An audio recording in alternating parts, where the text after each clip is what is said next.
Té la paraula Víctor Catalán per part d'Esquerra Unida Iniciativa per Catalunya Verds. Sí, a vegades el fet de que parli el grup popular abans em destrossa els guions que més o menys me preparo per venir als plens, perquè a vegades sembla com si no haguessin governat mai. És espectacular. És a dir, per què el govern espanyol ens imposa per imperatiu legal un 10% més l'IBI? Perquè estem més d'un 75% endeutats i per tant ens obliga a fer-ho. I aleshores comences a mirar i diu, i per què estem endeutats tants? I mires la legislatura anterior on no és que governéssiu així d'esquinazo, sinó que teníeu una tinència d'alcaldia i per tant sou responsables també d'haver demanat fins a 24 milions d'euros en crèdits que han rebentat l'endeutament de l'Ajuntament i per tant ens han imposat un IBI del 10% que a més, a part de per la part municipal, per la part del govern central sou els que heu imposat aquest 10% més. A part també que això està dintre del pla d'ajust que vostès, Convergència i Unió i el Partit Socialista, no me'n recordo ara si van votar a favor o no del pla d'ajust. El primer no me'n recordo, bé, el segon sí. Per tant, home, és bastant divertit veure com ens anem repartint les culpes entre una banda i l'altra. Senyors, vostès tres són responsables dels augments d'IBI que s'han produït com a mínim en aquesta legislatura i en l'anterior i per Madrid, o sigui que és una mica espectacular.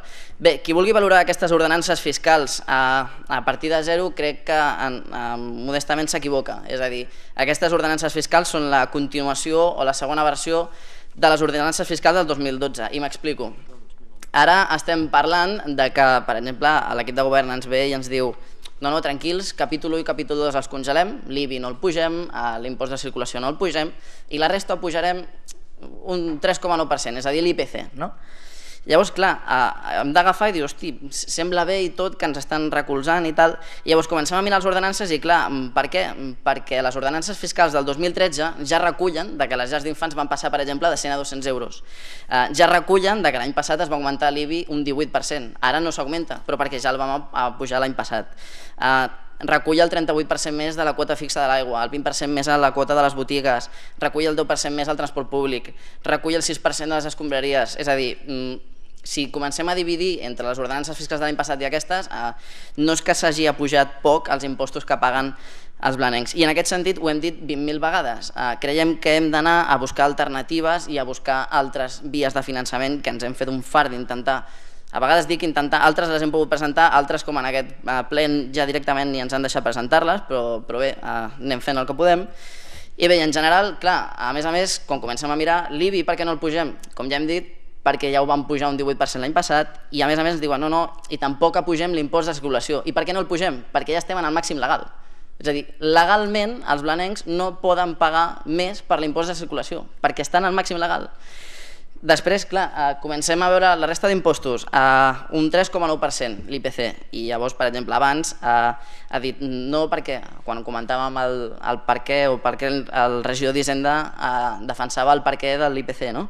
Deia no perquè el cost de la vida, l'IPC, ha pujat un 3,9%, però clar, el que també volem recordar és que els sous no han pujat un 4%, més aviat segurament s'han reduït, no dic un 4%, però de ben segur que no s'han pujat. Quan comencem a veure que l'aigua al gener ens puja un 70% per la part dels consums d'aigua Ter Llobregat, comencem a incorporar l'IBI de l'any passat, el 3,9 més d'aquest, creiem que no és la via i seguir disminuint la capacitat econòmica dels ciutadans d'aquesta vila, l'únic que seguirem fent és, com ja hem dit diverses vegades en aquest ple, és la punyetera roda del menys diners a casa o més impostos vol dir que tindrem menys diners per consumir, si menys consum vol dir que a la sabateria vendran menys sabates, vendran menys cafès, per tant, segurament acomiadaran el cambrer, acomiadaran la persona que treballa a la sabateria, per tant aquesta persona tampoc pagarà impostos a l'Estat via IRPF, és a dir, creiem que és la roda que de res soluciona o intenta fer el que es va anunciar per les eleccions, això del remuntar Blanes. Creiem que més aviat és enfonsar Blanes. Per tant, en aquest sentit, de la mateixa manera que ja no vam recolzar i vam muntar en contra d'aquestes ordenances fiscals l'any passat, creiem que seria una mica sàdic votar a favor d'aquestes ordenances fiscals que són les de l'any passat i un augment del 4%. Per tant, evidentment, el nostre grup no ho recolzarà.